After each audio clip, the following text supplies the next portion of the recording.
ओम अज्ञानातिमिरन्धस्य ज्ञानाञ्जनशलाकया चक्षुरुन्मिलितं येन तस्मै श्रीगुरुवे नमः। नमो विष्णुपादाय राधिकाय प्रियात्मने श्री श्रीमद्भक्तिवेदांत नारायण गोस्वामी नामिने कृष्ण लीला कथने सुदर्शन माधुर्य गुणेश्वरं वरं वरण्यं पुरुषं नारायणं नमामि। हरे कृष्णा कृष्णा कृष्णा हरे हरे, हरे राम राम राम हरे हरे। तो आज का सेशन शुरू करते हैं। कल हमने 10 श्लोक पूरे कर लिए थे, सेकंड चैप्टर के 10 श्लोक पूरे हो गए थे। अब 11वां श्लोक करते हैं, ये भी बहुत इंपॉर्टेंट श्लोक है। श्री भगवान उवाच अशोच्यान् वा शोचास्त्वं प्रज्ञावादांश्च भाषसे गता सुनागता किंचा नानुशोचन्ति पंडितः। बहुत इंपॉर्टेंट वर्ड्स है। और इसकी एक्सप्लेनेशन आज हम सिर्फ यही वर्ड्स करेंगे ताकि हम इसको डिटेल में समझ पाए। तो अनुवाद क्या है, पहले अनुवाद पढ़ लेते हैं। श्री भगवान ने कहा, तुम नहीं शोक तुम शोक ना योग्य वस्तु के लिए शोक कर रहे हो, पुनः पंडित्यपूर्ण वचन भी कह रहे हो। किंतु पंडित गण ना तो प्राणहीन और ना ही प्राणवानों के लिए शोक करते हैं। तो भगवान क्या बोल रहे हैं कि बातें तो तुम बहुत पंडितों की तरह कर रहे हो, पंडितों मतलब बहुत ज्ञानियों की तरह कर रहे हो। ऐसे नहीं करना चाहिए, शास्त्रों में ये लिखा है वर्ण संकर हो जाएगा, ये हो जाएगा, वो हो जाएगा, अपने गुरुजनों पर मैं कैसे जाऊँ, बेटर मैं भिक्षा करूँ, तो ऐसे लगेगा भैया बहुत इंटेलिजेंट बातें कर रहे हैं। लेकिन भगवान क्या कह रहे हैं कि बातें तो तुम लग रही है कि पंडित्यपूर्ण है, मतलब बहुत ही हाई क्लास बातें हैं। लेकिन तुम्हें इतना समझे कि जो रियल पंडित होता है, हु नोज द ट्रुथ, वो ना प्राणहीन और ना प्राणवानों के लिए, यानी कि जो मर चुके हैं या जो अभी जीवित हैं बाद में मरेंगे, उन दोनों में से किसी के लिए भी शोक नहीं करता। अब डिटेल में चलते हैं। तो श्री कृष्ण अर्जुन से कहते हैं, हे अर्जुन, अपने संबंधियों की मृत्यु की आशंका से जो तुम शोक कर रहे हो, वह किससे उत्पन्न हो रहा है? अज्ञान और भ्रम से, यानी कि इग्नोरेंस से और इल्यूजन से, बिविल्डरमेंट से। और यह सोचना कि मैं भीष्म पितामह और गुरु द्रोण से कैसे युद्ध करूं, भी वास्तविक ज्ञान पर आधारित नहीं है। डिटेल पढ़ेंगे। इसलिए जो तुम ये दुखी हो रहे हो, शोक कर रहे हो, ये उचित नहीं है, क्योंकि तुम उन लोगों के लिए दुखी हो रहे हो जो वास्तव में शोक के पात्र हैं ही नहीं। They are not worthy of grief, उनके लिए तुम इतने दुखी हो रहे हो। श्री कृष्ण आगे कहते हैं कि जब मैं तुम्हें समझाने की कोशिश, जैसे कृष्ण ने बोला ना, नपुंसक उठो, क्या कर रहे हो, ये आर्य आर्य लोगों को शोभा नहीं देता, या नार्यवान वृत्ति तुम में कहाँ से आ गई। तो मैं तुम्हें समझा रहा हूँ, फिर भी तुम बार बार यही आर्गुमेंट दे रहे हो कि मैं भीष्म और द्रोण से कैसे युद्ध करूं। तो तुम्हारी बात देखने में तो लगता है हाँ भाई, हम जैसे लोग, हमारे लेवल के लोग तो ये सोचेंगे कि अर्जुन ठीक कह रहा है। बहुत सारे लोग बोलते हैं कि कृष्ण ने इतने लोगों को मरवा दिया।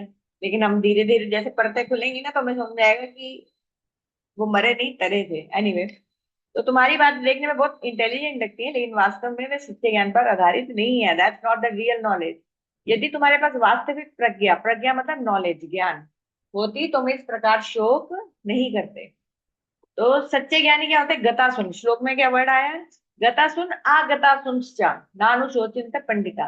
तो गता सुन मतलब जिनके प्राण निकल चुके हैं, यानी कि ऑलरेडी जो शरीर छोड़ चुके हैं, जो मर चुके हैं। और आगता सुन मतलब जिनके प्राण अभी शरीर में है, जैसे हम लोग, अर्थात जिनके प्राण अभी शरीर में जिंदा है, उनके लिए भी शोक नहीं करते। क्यों?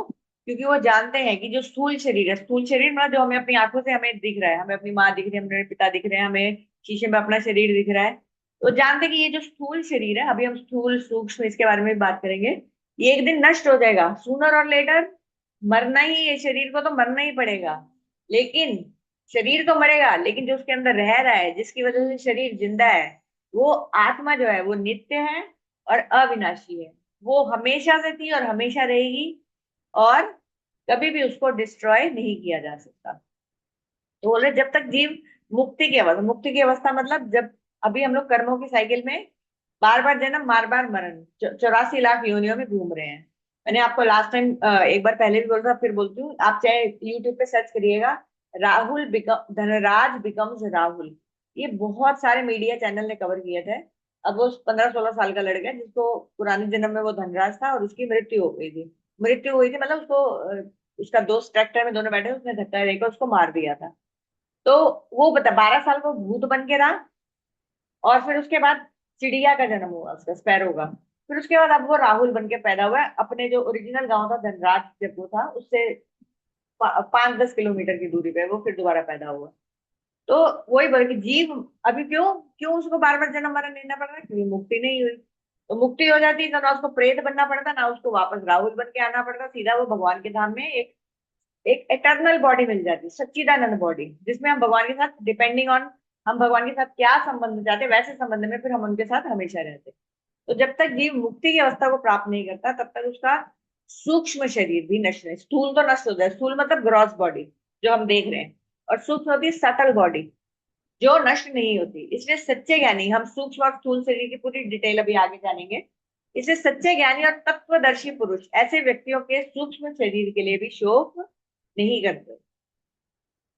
वे ये भी समझते हैं कि जीव केवल इस दिखाई देने वाले शरीर तक सीमित नहीं है। मतलब जैसे कि मैं अपनी मम्मा को देख पा रही हूँ, मेरी मदर है, अभी पिताजी तो गतासुन हो चुके हैं, यानी कि वो शरीर छोड़ चुके हैं, और लेकिन मेरी मदर है अभी, मैं हूं अभी। तो ये हम लोग सिर्फ इस शरीर तक सीमित नहीं है। आप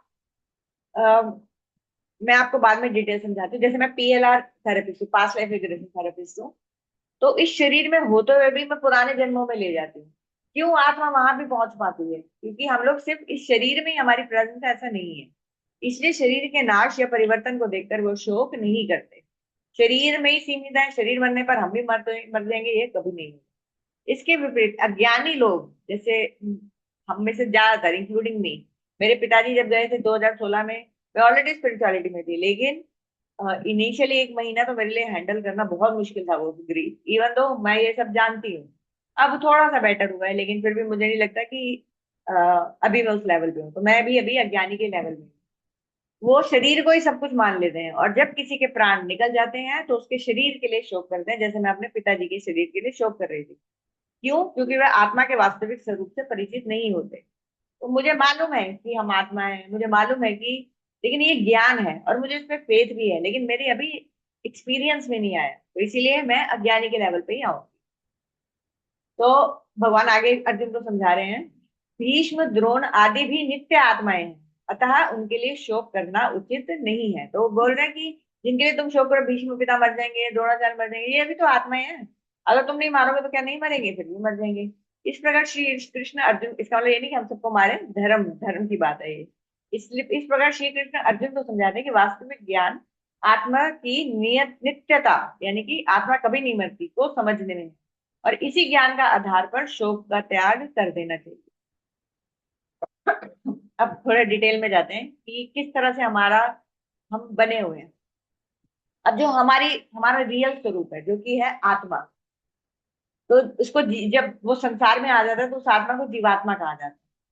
तो भगवान का जो एक सच्चिदानंद रूप है, भगवान कभी ये महामाया से ग्रस्त नहीं होते, उनको कभी इल्यूजन नहीं होगा, उनको कभी बिविल्डरमेंट नहीं होगी हमारे जैसे, कि हम सब कुछ भूल के शरीर को और इसी सेंसेस को एंजॉयमेंट करने में अपनी जन्म पे जन्म गवाते जाएंगे, वही सेम रिपीटेड चीजें करने के लिए। जानवर का शरीर में या तब भी वही आहार निद्रा भय मैथुन कर रहे थे।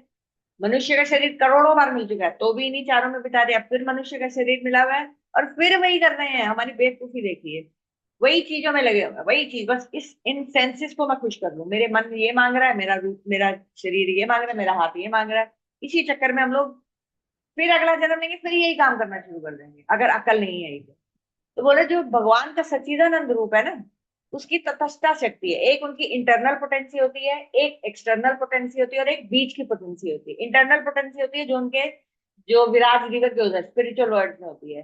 तटस्थता होती है यानी कि जैसे आप नदी के किनारे खड़े हो, समुद्र के किनारे खड़े हो, तो आप ना पानी में हो, पानी बीच में आ भी सकता है, लैंड भी बीच में आ सकती है, तो बीच में हो। हम लोग उस शक्ति का परिणाम है जो हमारी जीवात्मा है, हम सब। और एक होती है एक्सटर्नल शक्ति, वो होती है महामाया जो हमें यहाँ फंसाए हुए हैं। महामाया को आप जेलर समझिए। जेलर अच्छा है कि बुरा है? जेलर ना अच्छा है ना बुरा है, उसका ड्यूटी है, वो कर रहा है। तो जेलर जो है माया है, और जो कैदी है वो जेलर को बुरा समझेंगे, जैसे कि हम है, हम कैदी हैं।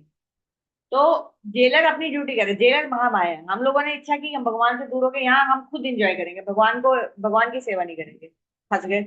अब जेलर है, हमें पनिशमेंट दे रहा है, क्यों दे रहा है? हमारी इम्प्रूव, कि हमें फाइनली समझ में आ जाए कि यहाँ दुख ही दुख है, निकलो भैया यहाँ से।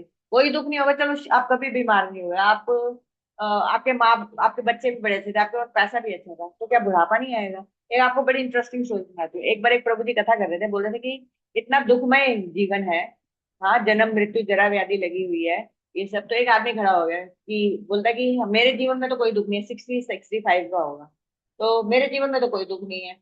तो उन्होंने बोला कि हाँ, तो उन्होंने बोला कि दुख नहीं है कोई। कहते मेरे बच्चे बड़े अच्छे हैं, मेरे पास पैसा अच्छा खासा, मेरी बीवी भी बहुत अच्छी है, और मेरे माता पिता भी, मैं पूरी उनकी सेवा कर रहा हूँ। तो समहाउ अगर बिकॉज ऑफ हिज कर्मा, उसके लिए सब कुछ बहुत स्टेबल था, उसको इस जिंदगी इस लाइफ में कोई दुख ही नहीं नजर आ रहा था।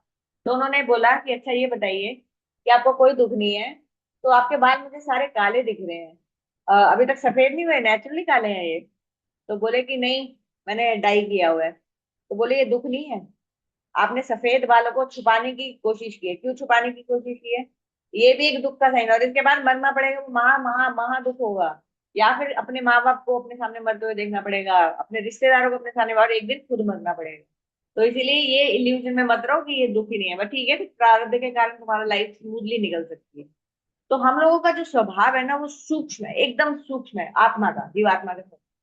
और उसका जो शाश्वत और प्राकृतिक धर्म है, जो उसका नेचुरल धर्म है, वो है भगवान की प्रेम पूर्वक सेवा करना। अब ये नहीं है वहां पर यहाँ के तरह सेवक नहीं होते, कि यहाँ पर सेवक जो है कि मालिक एक्सप्लॉइट कर रहा है, और हम लोग सर्वेंट से वही सोचते हैं। जो भगवान की सेवा में, आपको मैं क्या बताऊं, मैं कह रही हूँ, मैं खुद बिल्कुल अज्ञान के धरातल पे हूँ। लेकिन जब 1% भी कभी कभी कुछ ऐसा आता है ना, कुछ मैं समझा नहीं सकती, तो वो जो आनंद होता है, वो जो एक फ्रैक्शन ऑफ सेकेंड के लिए आता है, वो इस दुनिया में बड़े से बड़े सुख में मैंने नहीं देखा। तो जब हम, और हम लोग सेवा क्या, भगवान को सेवा करने से जो आता है, हमेशा नहीं आता, कभी कभी भगवान कृपा करके दे देते हैं कि दिस इज योर गोल, इस पे पाना, और वो तो कुछ भी, जब असली आएगा तो बोलते हैं, शरीर बर्दाश्त नहीं कर पाएगा, शरीर को मरना ही पड़ेगा जब असली आनंद आएगा। हम लोग 10 वॉट के बल्ब है, भगवान की एनर्जी करोड़ों वॉट की है, ये बॉडी झेल ही नहीं सकती, मटेरियल बॉडी। लेकिन थोड़ा थोड़ा भगवान आभास करवाते हैं। तो ये सेवक वो वाला सेवक नहीं है इस दुनिया का, जिसमें हमें सिर्फ नौकरों की तरह लगना है। भगवान ऐसा आनंद देते हैं, भगवान तुम्हारे सेवक बन जाते हैं। जैसे गोपियों ने प्रेम से बांध लिया ना उनको ब्रज में, वो बोल रही है कि भगवान कह रहे हैं कि मुझे छाछ दो, तो बोले पहले नाच के दिखा। तो भगवान एक गुट छाछ के लिए नाच के दिखा रहे हैं, जिन्होंने पूरी सृष्टि की क्रिएशन की है। तो भगवान सेवा में कई बार भक्तों के सेवक भी बन जाता है। कितनी स्टोरी का मैं आपको आगे सैटरडे में सुनाती रहूंगी। तो हमारा जो नेचुरल धर्म है, वो भगवान की प्रेम पूर्वक सेवा करना है। अब देखिए, दो प्रकार के जीव होते हैं, एक होते हैं मुक्त जीव और एक होते हैं बद्ध जीव। मुक्त जीव होते हैं जिन्होंने, जब तटस्था शक्ति में क्रिएशन हुई जीवात्माओं की, समझने के लिए एक्चुअली, आप नियर डेथ एक्सपीरियंस में भी देखेंगे ना, बड़े सारे नियर डेथ एक्सपीरियंस में, तो जैसे उनका शरीर छूटता है ना, जो वापस मरने के बाद वापस आ गया, भक्त नहीं, नॉर्मल बात, लोगों की बात कर रहे हैं, तो इमीडिएटली उनको शरीर छोड़ने के बाद पता चल जाता है कि समय एग्जिस्ट नहीं करता। बद्ध जीव है बिल्कुल, हम जैसे लोग, हम कितनी बार मर चुके हैं, लेकिन जैसे हम मरेंगे हमें पता चलेगा कि समय एग्जिस्ट नहीं करता, सिर्फ इस ग्रॉस बॉडी के लिए। हमारा माइंड इसको भी कॉम्प्रिहेंड नहीं कर सकता। तो मुक्त जीव है, वो सदा से उन्होंने चूज किया मैं भगवान की सेवा करूंगा, और वो भगवान के लोक में चले गए, और वहीं भगवान की सेवा में। लेकिन कुछ अनफॉर्चुनेट जीव थे मेरी तरह, जिन्होंने डिसाइड किया नहीं, मैं भगवान की सेवा नहीं करूंगा, मैं अपने खुद एंजॉय करूंगा। और हम लोग टपक गए इस विराट रिवर के इस तरफ, जन्म मृत्यु की साइकिल में, इंजॉयमेंट। और अभी भी करोड़ों जन्म से वही ट्राई करते आ रहे हैं, और अभी भी वही ट्राई कर रहे हैं, और आगे भी वही ट्राई करते रहेंगे, अगर भगवान की भक्ति नहीं की।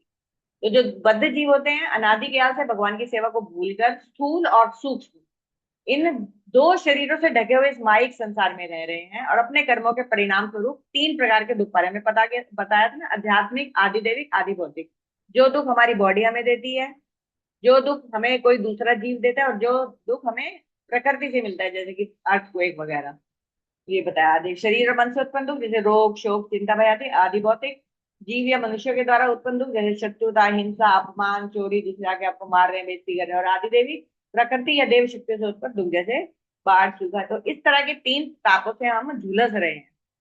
अब देखो, ये हमारा शरीर, समय हो गया है, 1 मिनट फालतू ले लेती हूँ, देखती हूँ कंप्लीट हो सकता है। ये देखिए, ये हमारा आवरण है, जो बाहर दिख रहा है ना, ये हमारा स्थूल शरीर है, ग्रॉस बॉडी जो हम देख सकते हैं। फिर एक सूक्ष्म शरीर है, देखिए, माइंड, इंटेलिजेंस और ईगो। कोई हमें बोल दे कि तू कितना गंदा लग रहा है, या तू कितना बुरा आदमी है, तो हमें ठेस लगती है ना, तो ये हमारी ईगो की वजह से है। तो अहंकार, तो ये हमारा सूक्ष्म, ये हमें दिखता तो नहीं है लेकिन अंदर है, तो इसमें सूक्ष्म बॉडी है ये। सूक्ष्म बॉडी, स्थूल बॉडी, और फाइनली अंदर एनकेस्ड है हमारा रियल स्वरूप, हम आत्मा। अब शरीर 2 प्रकार के होते हैं, चलिए ये कल हम देखेंगे, समय हो गया है। इसको क्योंकि जल्दबाजी में करने से फिर मजा नहीं आएगा, तो कल मिलते हैं इसको। आप सबका बहुत बहुत धन्यवाद टू ज्वाइन, और फिर कल मिलते हैं। हरे कृष्णा, हरे कृष्णा, हरे कृष्ण, कृष्ण कृष्ण हरे हरे, हरे राम राम राम हरे हरे।